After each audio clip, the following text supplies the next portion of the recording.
Hi everyone, STFU Tano here, the internet's busiest music nerd, and it is time for a review of the new Rina Sawayama album, Sawayama. This is a new full-length LP from UK via Japan pop singer, songwriter Rina Sawayama. It is a debut album that I have been highly anticipating ever since the drop of her 2017 EP that rocked my world. That record was an awesome revitalization of aughts-era dance and diva pop, and I just have been waiting here very patiently for more. The closer we have gotten to the release of this album, the more excited I have been because Rina has been teasing toward this record with some great singles. On top of it, we have pop alchemist Clarence Clarity handling the bulk of the production on this thing. It really is a brave new world for pop music right now, and Rina is contributing to that, and she is defining exactly how on this new batch of tracks. And just like on her EP in 2017, it is with a mix of something old, something new, but now with more stylistic variation, instrumental ambition, and with there being more tracks on this thing generally, Rina really gets an opportunity to explore her heritage, her identity, along with her personal philosophy and feelings on the world at large on numerous tracks here. And she's doing all of it over this grand and subtly weird production that only Clarence Clarity could bring to the table. The expanded track list on this project also allows Rina to explore the various shades of pop and even rock that inspire her music. And the results of that are equal parts catchy and exciting, especially on the next level intro, Dynasty. Like, okay, we're gonna start things this epic with the bells and the booming drums and the heavy-ass guitars. To be honest, the instrumental is compressed just a little bit too much. The finer details of everything do kind of get lost in the thickness of it all. But hey, message received either way. I love Rina's lyrics on this track about coming to terms with your past, your heritage, how that can influence your life path forward, and also struggling with breaking away from that. The grooves are hard as hell. The way the orchestral and more rock instrumentation meld is pretty even. Rina's vocal on the track, the harmonies are so slick and gratifying too. She has most definitely grown as a singer over the past few years. Thankfully, on the next song and the vast majority of the pop-oriented cuts here, the mix isn't so suffocating. The track Excess is all about living a life of excess, of greed, also feeling like I guess you deserve it. Rina's vocals, as well as the instrumental, like some songs off of her EP a while ago,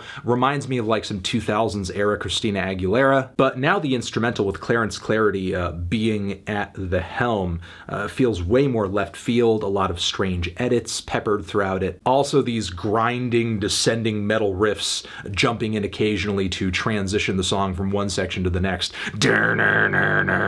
which juxtapose very nicely against the track's acoustic guitar licks and very sweet vocal harmonies and glossy synths. The metal guitars, though, make a return with a vengeance on the track STFU, which has all of these groovy jump the fuck up riffs, rattling hi-hats, buried away in the background.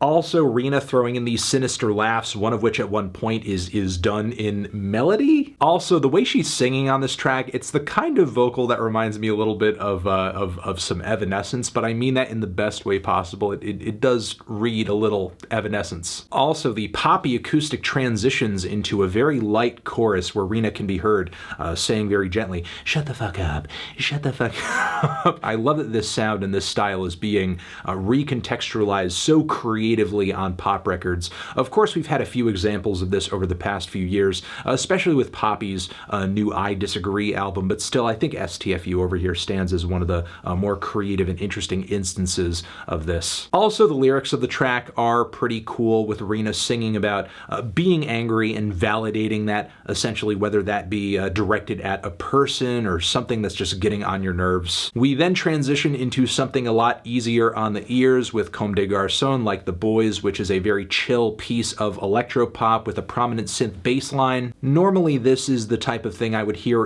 embraced by an artist or a group if they wanted to make a really bland, like, runway jam or something that was fitting for the dressing room. But the way this track turns out, it's actually a few cuts above anything of that nature. There are also a lot of fun and interesting details packed into the instrumental too. Rina's lyrics go the extra mile as well as she explores themes of egoism and confidence and how those cut along gender lines. Meanwhile, the track Akasaka Sad instrumentally and vocally sounds pure Clarence Clarity, like it could have been a track from one of his past couple of records. From the kooky sound effects and edits throughout the instrumental to the demented and strange ways with which he alters Rina's voice on the song. I do think Rina puts her own spin on this track vocally though. She sings quite well throughout it, and lyrically we have some themes that are similar to that of Dynasty, where Rina almost seems like she's falling into a negative emotional pattern that was onset by her parents or something that her parents had gone through. Being from Japan originally, Rina seems to spend most of the track just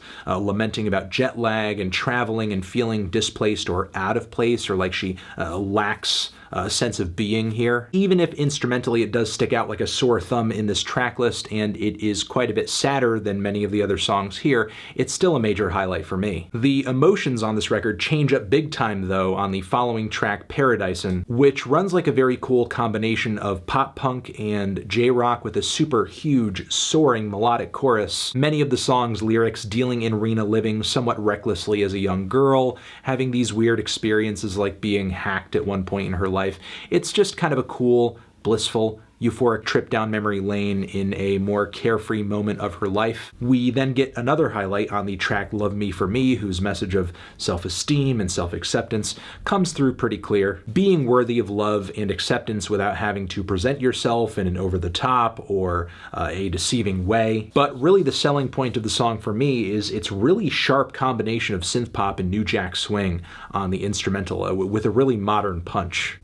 The hits keep coming in this damn track list. Bad Friend is a first moody and then righteous anthem, a great pop tune reflecting on old friendships and essentially losing connections with those who at one time in your life might have meant a whole lot to you, and feeling responsible for not maintaining those connections as life's changes, I guess, altered your path and maybe made them less of a priority. The Fuck This World interlude feels a bit much to just be an interlude. I think it drags on a little too long. I wish it had a bit more punch to it. As much as I do agree with the sentiment, Who's Gonna Save You Now instrumentally is a pretty big change up as we enter into this palette of arena rock that is fused with all of this fake crowd noise of people clapping and cheering. Also, the way the instrumental is mixed, the boomy guitars and drums and the reverb on the vocals, it all sounds like it's meant to come off as if it were live, but it's really not. Personally, I think it would have sounded better if it had been put together like many of the other tracks here. But these issues aren't so terrible they ruin the song, and the song at the core of this track is still good, along with Rina's vocal performance. We then get a love letter to Rina's country of origin on the track Tokyo Love Hotel, where she seems to propose that she knows and loves and cares about Tokyo and Japan